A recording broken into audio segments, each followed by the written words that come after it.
श्रोत्यांनो, जर आपणाजवळ नवीन करार आहे तर माझ्यासोबत उघडा. मत्तेकृत शुभवर्तमान 13वा अध्याय 44 वचनांपर्यंत अध्ययन आम्ही संपवलेले आहे. आम्ही पाहिलं होतं श्रोत्यांनो, की कशा प्रकारे वेगवेगळ्या दृष्टांताच्या द्वारे परमेश्वर स्वर्गाच्या राज्याविषयी लोकांना शिकवित आहे.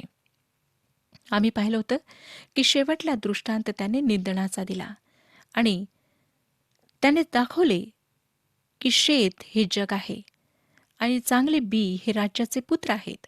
निधन हे सैतानाचे पुत्र आहेत. ते पेरणारा वैरी हा सैतान आहे. कापणी ही युगाची समाप्ती आहे आणि कापणारे हे देवदूत आहेत. अर्थातच चांगल्या पिकासोबत निधन सुद्धा आज जगामध्ये वाढत आहे, ज्या प्रकारे परमेश्वराने आपल्या पवित्र वचनात सांगितलेले आहे. परंतु प्रभू येशू ख्रिस्ताने आपल्या रक्ताच्या द्वारे आम्हाला सोडवलेला आहे. त्याने आमच्याकरिता तारण विकत घेतले आणि त्याने आम्हाला तारण प्राप्त व्हावे म्हणून आपले सर्वस्व अर्पण केले. प्रभू येशू ख्रिस्त जेव्हा या पृथ्वीवर परत येईल तेव्हा जी सफाई होईल त्याविषयी जखऱ्या 13वा अध्याय आणि पहिल्या वचनामध्ये लिहितो. जखऱ्याचे पुस्तक 13वा अध्याय पहिले वचन. पाप व अशुद्धता ही दूर करण्यास त्या दिवशी दाविदाच्या घराण्यासाठी व एरुशलेम निवाशांसाठी एक झरा फुटेल. आता आपण पुढे अतिमौल्यवान मोत्याचा दृष्टांत पाहणार आहोत. 45 आणि 46 वचने आपण वाचूया. 13वा अध्याय 45 आणि 46 वचने. आणखी स्वर्गाचे राज्य चांगल्या मोत्यांचा शोध करणाऱ्या कोणा एका व्यापारासारखे आहे. त्याला एक अतिमौल्यवान मोती आढळले. मग त्याने जाऊन आपले सर्वस्व विकले आणि ते विकत घेतले. ह्याचे प्रचलित भाषांतर सांगते की पापी व्यापारी आहे व अतिमौल्यवान मोती ख्रिस्त आहे. एक पापी ख्रिस्ताला विकत घेण्यास त्याच्याजवळ जे आहे ते विकतो. एक गीत असे सांगते की मला अतिमौल्यवान मोती सापडला आणि माझे हृदय आनंदाने गाऊ लागले. मी गाईनच, कारण ख्रिस्त माझा आहे. श्रोत्यानो, अशा प्रकारचे भाषांतर मी स्वीकारू शकत नाही. प्रथम हे ध्यानात घेऊया की चांगल्या मोत्याच्या शोधात कोण आहे. काय पापी तारणाच्या शोधात आहेत? माझ्या पवित्र शास्त्रात तसे लिहिलेले नाही आणि देवाची सेविका होण्याच्या नात्याने असा माझा अनुभव नाही. मला आढळतं की पापी तारणाच्या शोधात नाहीत. एक व्यापारी पापी असू शकत नाही, कारण त्याच्याजवळ किंमत चुकविण्याकरिता काहीच असू शकत नाही, कारण तो पापी आहे. तो ख्रिस्ताला शोधित नाही व शोधले तरी तो त्याला कसे विकत घेईल? व्यापारी जे आहेत किंवा जो व्यापारी आहे तो सर्व काही विकतो. एक पापी व्यक्ती जेव्हा तो स्वतः अपराध व पापांमध्ये मृत आहे तेव्हा तो सर्व कसे काय विकू शकतो? इफिस्करास पत्र 2 अध्याय 1 वचन आम्हाला सांगतं, तुम्ही आपले अपराध व आपली पातके ह्यामुळे मृत झालेल्या होता. पुढे पवित्र वचन फार स्पष्टपणे सांगते की ख्रिस्त व तारण विक्रीसाठी नाही. तारण एक दान आहे. योहानकृत शुभवर्तमान 3 अध्याय आणि 16 वचन आम्हाला स्पष्टपणे सांगतं की देवाने जगावर एवढी प्रीती केली की त्याने आपला एकुलता एक पुत्र दिला, अशासाठी की जो कोणी त्याच्यावर विश्वास ठेवतो त्याचा नाश होऊ नये, तर त्याला सार्वकालिक जीवन प्राप्त व्हावे. देवाने एवढी प्रीती केली की त्याने सर्वस्व दिले. आणि रोमकरासपत्र 6 अध्याय 23 वचन आम्हाला सांगतं की देवाचे कृपादान आपल्या प्रभू येशू ख्रिस्तामध्ये सार्वकालिक जीवन आहे. ह्या दृष्टांताचे अचूक भाषांतर दर्शविते की व्यापारी ख्रिस्त आहे. त्याने आपले स्वर्गीय घर सोडले व ह्या पृथ्वीवर अतिमौल्यवान मोती शोधण्याकरिता तो आला. त्याला हरवलेले पापी सापडलेत व त्याने त्यांच्याकरिता आपले पवित्र रक्त सांडवून मृत्यू पत्करला. आम्हाला विकत घेण्याकरिता व आम्हाला पापांपासून सोडून, सैतानाच्या जाळ्यापासून सोडून परमेश्वराजवळ नेण्याकरिता त्याच्याजवळ जे काही होते ते त्याने सर्व विकले. पौलाने हे करिंथ येथील लोकास करिंथकरास 2 पत्र 8 अध्याय आणि 9 वचनामध्ये सांगितले. करिंथकरास 2 पत्र 8 अध्याय 9 वचन. आपल्या प्रभू येशू ख्रिस्ताची कृपा तुम्हाला माहीत आहे. तो धनवान असता तुम्हाकरिता दरिद्री झाला, अशा हेतूने की त्याच्या दारिद्र्याने तुम्ही धनवान व्हावे. श्रोत्यानो, प्रभू येशू ख्रिस्ताने आम्हाला विकत घेतले आणि परमेश्वराला वापस केले. आता मोत्याविषयी थोडे जाणून घेऊया. मोती मंडळीचे प्रतिनिधित्व करतो. मोती हिराप्रमाणे दगड नाही, तो जिवंत अवयव युक्त जीवाने बनलेला असतो. वाळूचा कण किंवा एखादा बाहेरचा पदार्थ ह्या लहान जंतूच्या शिंपल्यात प्रवेश करतो. त्यामुळे त्या जंतूला जखम होते, त्रास होतो. म्हणून हा जंतू त्या वाळूच्या कणाला किंवा त्या पदार्थाला आपल्या स्त्रावाद्वारे आच्छादतो. तो स्त्राव त्याच्या शरीरातून निघत राहतो आणि त्या कणाला किंवा त्या वस्तूला आच्छादित करीत राहतो आणि त्याद्वारे हळूहळू एक मोती तयार होतो. एखादा नीलमणी किंवा हिरा नाही, पण मोती तयार होतो. मोती श्रोत्यांनो दुसऱ्या हिरांप्रमाणे नाही. त्याची सुंदरता वाढविण्याकरिता आम्ही त्याला कापू शकत नाही किंवा त्याला घासू शकत नाही. तो स्वतःच पूर्ण तयार झालेला असतो. ज्या क्षणी आपण त्याला कापता त्या क्षणी तो मोती खराब होतो. इस्रायलांनी मोत्याला कधीच अधिक मूल्यवान समजले नाही. पवित्र शास्त्रातील अनेक वचने ह्याविषयी आम्हाला दर्शवितात.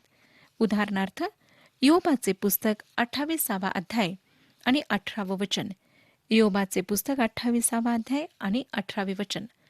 प्रवाळ व स्फटिक यांची काय कथा? ज्ञानाचे मोल मोत्यांहून अधिक आहे.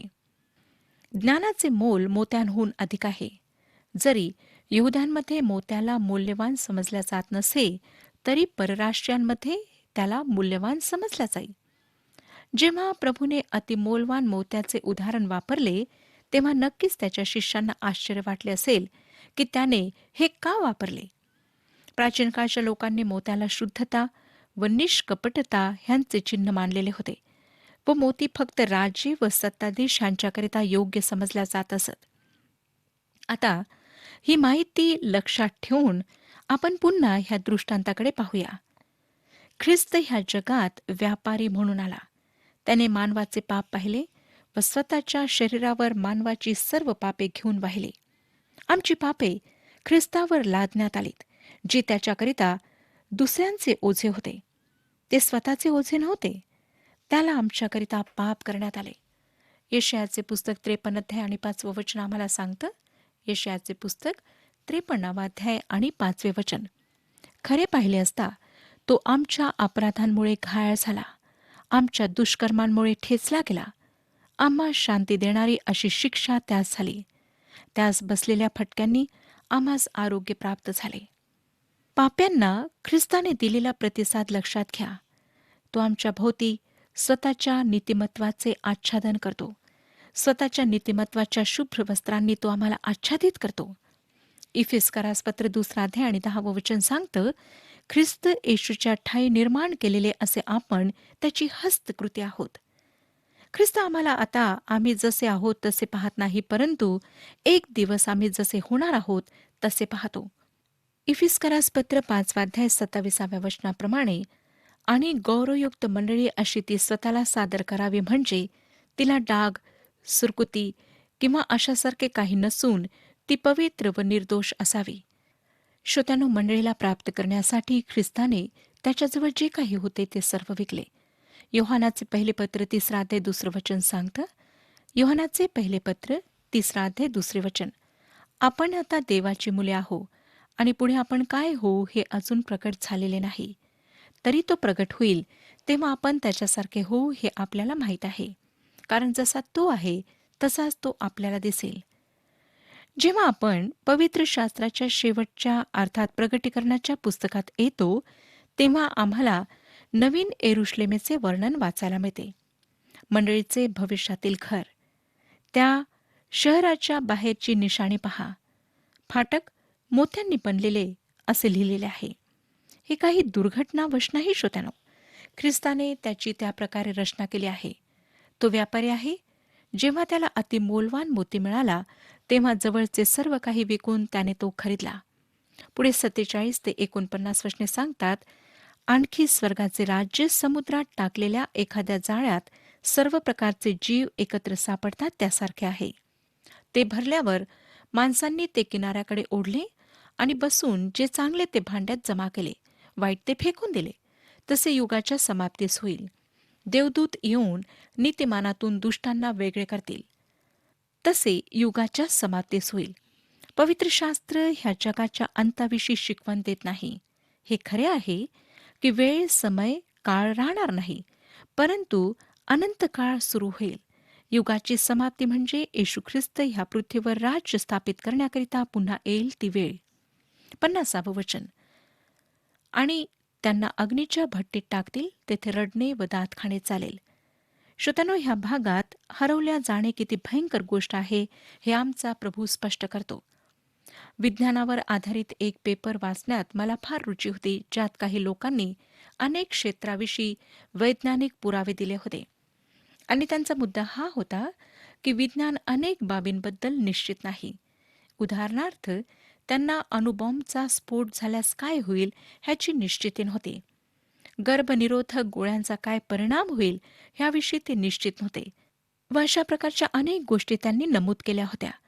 एका वैज्ञानिकाने म्हटले की ही गोष्ट अगदी अनंत काळाप्रमाणे आहे.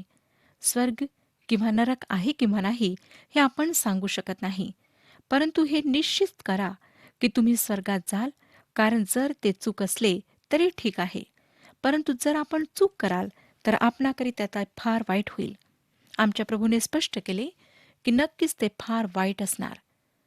कदाचित आपणापैकी काही जण म्हणतील की ह्याविषयी आम्हाला काहीच माहिती नाही, आम्ही ह्यावर विश्वास ठेवित नाही. श्रोत्यानो, मी विश्वास ठेवते. मला माहीत आहे की हे पवित्र शास्त्रात लिहिलेले आहे आणि पवित्र शास्त्रातील प्रत्येक गोष्ट अचूक आहे.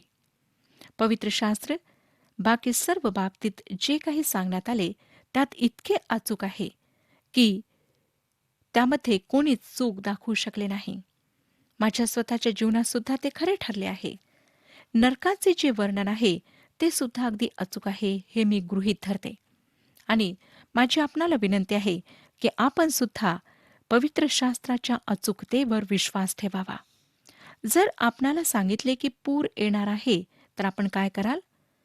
कोणी येऊन आपणाला म्हणेल की 3 वर्षाआधी सुद्धा अशी धोक्याची सूचना आम्हाला देण्यात आली होती, पण पूर वगैरे काही आला नाही. मला वाटतं आपण असे म्हणाल, होऊ शकतं की 3 वर्षापूर्वी त्यांची सूचना चुकीची होती, पण ती आता बरोबर असू शकते. म्हणून मी सुरक्षित ठिकाणी जाणे बरोबर आहे. जर श्रोत्यानो आपण सुरक्षित ठिकाणी जाणार नाही तर आपण मूर्ख ठराल. जो नरकाविषयीची धोक्याची सूचना अवमानतो त्या व्यक्तीविषयी काय? तो म्हणतो मी स्वतःचे स्वतः पाहून घेईन. परंतु जर त्याचा निर्णय चुकीचा ठरला तर फार वाईट होईल. आमचा प्रभू येशू स्वतः ही वास्तविकता ह्या दृष्टांतात फार चांगल्या प्रकारे स्पष्ट करीत आहे, जेव्हा तो म्हणतो, देवदूत येऊन नीतिमानातून दुष्टांना वेगळे करतील आणि त्यांना अग्नीच्या भट्टीत टाकतील, तेथे रडणे व दात खाणे चालेल. आता 52 पद पहा. जेव्हा तो त्यांना म्हणाला, प्रत्येक शास्त्री जो स्वर्गाच्या राज्याचा शिष्य झाला आहे तो आपल्या भांडारातून नव्या जुन्या गोष्टी काढणाऱ्या गृहस्थासारखा आहे. काही लोक ह्या वचनाला दृष्टांत समजतात, काही नाही. काहीही असो, ह्या वचनात जे लिहिले आहे त्यात आमच्यासाठी फार महत्वाचा संदेश आहे. जे लोक देवाचे वचन शिकवितात, देवाच्या वचनाची घोषणा करतात, त्यांच्यासाठी हे वचन फार वैयक्तिक आहे. मला जुने व नवे दोन्ही पुढे आणायचे आहे. काही लोक माझा संदेश ऐकून म्हणतात की हा संदेश तर आम्ही आधी ऐकला असेल, परंतु माझे काम आहे की मी जुने सुद्धा समोर आणावे आणि नवीन सुद्धा आणावे. 53 पद पहा. नंतर असे झाले की हे दाखले सांगण्याचे समाप्त केल्यावर येशू तेथून निघाला. नंतर 54 वचन. आणि स्वतःच्या गावी आल्यावर त्याने त्यांच्या सभास्थानात त्यांना अशी शिकवण दिली की ते आश्चर्यचकित होऊन म्हणाले, हे ज्ञान व अद्भुत कृत्य करण्याचे हे सामर्थ्य ह्याला कोठून? ख्रिस्ताच्या काळात तो चमत्कार करू शकतो किंवा नाही ह्याविषयी त्यांनी कधीच प्रश्न उपस्थित केला नाही. त्यांचा प्रश्न होता की हे ज्ञान व अद्भुत कृत्य करण्याचे हे सामर्थ्य ह्याला कोठून? श्रोत्यानो, चमत्कार त्यांनी स्वतःच्या डोळ्यांनी पाहिलेले होते, त्यामुळे ते त्याबद्दल त्याला प्रश्न करू शकले नाहीत. परंतु त्याचे ज्ञान आणि अद्भुत कृत्य करण्याचे त्याचे सामर्थ्य पाहून ते अचंबित होत होते. 55 वचन पहा. हा सुताराचा पुत्र ना, ह्याच्या आईला मरिया म्हणतात ना, याकोब, योसे, शिमोन व यहुदा हे ह्याचे भाऊ ना, हा सुताराचा पुत्र ना. ह्या गोष्टींनी त्यांना गोंधळात टाकले. तो खरा कोण आहे हे त्यांनी ओळखले नाही. त्यांच्याकरिता तो एक सुताराचा पुत्र होता. हा सुद्धा श्रोतानो काही लोकांकरिता तो तोच आहे. ते समजतात की तो एक थोर शिक्षक होता, एक थोर पुरुष होता, एक विलक्षण व्यक्तिमत्व होता. परंतु त्यांच्यासाठी तो एक सुताराचा पुत्र होता. 56 वचन पहा. ह्याच्या बहिणी त्या सर्व आपणाबरोबर नाहीत काय? मग हे सर्व ह्याला कोठून? येशूला भाऊ बहिणी होत्या आणि भावांची नावे ह्या ठिकाणी देण्यात आलेली आहे. याकोब, योसे, शिमोन व यहुदा. आणि श्रोत्यानो, येशू ख्रिस्ताच्या पुनरुत्थानापर्यंत तो देवाचा पुत्र आहे हे ह्या लोकांना समजले नाही. त्याच्या घरातील लोकांना समजले नाही. 57 वचन आम्हाला सांगतं, असे ते त्याच्याविषयी अडखळले. येशूने त्यास म्हटले, संदेश त्याला आपला देश व आपले घर ह्यात मात्र सन्मान मिळत नाही. ते त्याच्याविषयी अडखळले होते. 58 वचन, तेथे त्यांच्या अविश्वासामुळे त्याने फारशी अद्भुत कृत्ये केली नाहीत. हे फार जबरदस्त प्रकटीकरण आहे. देवाच्या सामर्थ्याला कोणत्या गोष्टीने सीमित केले ते लक्षात घ्या. आणि ती गोष्ट म्हणजे अविश्वास. तो अद्भुत कार्य करण्यामध्ये असमर्थ होता असे नाही, परंतु त्या लोकांच्या अविश्वासामुळे त्याने फार थोडी अद्भुत कृत्ये केलीत. त्यांच्या अविश्वासामुळे तो आपले सामर्थ्य कार्य त्या ठिकाणी करू शकला नाही. श्रोत्यानो, आज सुद्धा लोकांमध्ये जो अविश्वास आहे त्यामुळे परमेश्वर आपले कार्य त्यांच्या जीवनामध्ये करू शकत नाही. पवित्र आत्म्याला स्वतंत्रता मिळत नाही. कारण काय? तर लोकांचा अविश्वास. आज अनेक लोक जेव्हा म्हणतात की आम्ही येशू ख्रिस्तावर विश्वास ठेवतो, परंतु दुसऱ्या क्षणी जेव्हा त्यांच्यावर संकट येतात, जेव्हा त्यांच्या समोर समस्या येतात, तेव्हा ते अविश्वासाने भरून जातात. परमेश्वराची इच्छा आहे की आम्हातील प्रत्येकामध्ये दृढ, खंबीर असा विश्वास असावा. आम्ही कोणत्याही परिस्थितीत डगमगू नये, परंतु परमेश्वरावर पूर्ण विश्वास ठेवून आपले हे जीवन जगावे. श्रोत्यानो, आज आपला विश्वास कसा आहे? काय आपण ख्रिस्तावर दृढ विश्वास ठेवणारे आहात? किंवा आपला विश्वास डगमगणार आहे, डळमळणार आहे? जर असं आहे तर परमेश्वराजवळ प्रार्थना करा. विश्वासामध्ये मजबूत व्हा. कारण जर आपण विश्वासामध्ये खंबीर राहणार नाही, तर आपल्या जीवनात कार्य करण्याचा आणि प्रवेश करण्याचा प्रसंग सैतानाला मिळेल आणि तो अधिक आणि अधिक आपणाला अविश्वासाने भरेल, आपणाला अधिक परमेश्वरापासून दूर घेऊन जाईल. म्हणून आजच आपल्या विश्वासाला पडताळून पहा. परमेश्वराजवळ मागा. त्याला म्हणा, प्रभू, तू मला माझ्या विश्वासामध्ये मजबूत कर. मला आज दृढ विश्वासाची गरज आहे. होय श्रोत्यानो, जेव्हा आपण ख्रिस्तावर दृढ विश्वास ठेवाल, तेव्हा आपण परमेश्वराचे अनेक आशीर्वाद अनुभवाल आणि मग सैतानाच्या आक्रमणांचा सामना करण्याकरिता आपणाला कठीण जाणार नाही. अडखळू नका. परमेश्वराचे अद्भुत कार्य आपल्या जीवनामध्ये होऊ द्या. तो आज तुमच्या जीवनामध्ये कार्य करू इच्छित आहे. होऊ शकतं की आपण अद्याप सुद्धा ख्रिस्तावर विश्वास ठेवलेला नाही. आपणाजवळ संधी आहे की आपण आपल्या सर्व पापांची कबुली देऊन पश्चातापी अंतकरणाने त्याच्याजवळ यावे, त्याला आपले जीवन समर्पित करावे आणि पापांची क्षमा, सार्वकालिक जीवनाचे आश्वासन प्राप्त करून घ्यावे. लक्षात घ्या श्रोत्यानो, की वेळ फार सीमित आहे. आम्ही शेवटच्या दिवसांमध्ये आहोत आणि ही वेळ केव्हा संपेल कोणालाच ठाऊक नाही. म्हणून जेव्हा परमेश्वर आपणाशी बोललेला आहे, त्याने आपल्या जीवनामध्ये कार्य केलेलं आहे, तेव्हा आपल्या गुडघ्यांवर या आणि पश्चातापी अंतकरणाने परमेश्वराजवळ प्रार्थना करा की प्रभू, आज माझ्या सर्व पापांची मला क्षमा कर. मी आपले जीवन ख्रिस्ताला समर्पित करीत आहे. जेव्हा आपण खऱ्या अंतकरणाने ही प्रार्थना कराल, तेव्हा परमेश्वर आपणाला जवळ घेईल आणि तो आपणाला आपली संतान बनवेल. प्रभू येशू ख्रिस्त आपणातील प्रत्येकाची वाट पाहत आहे. ही सुवर्ण संधी गमावू नका. परमेश्वर ह्या विषयात आपले मार्गदर्शन करो आणि आपणाला आशीर्वाद देव.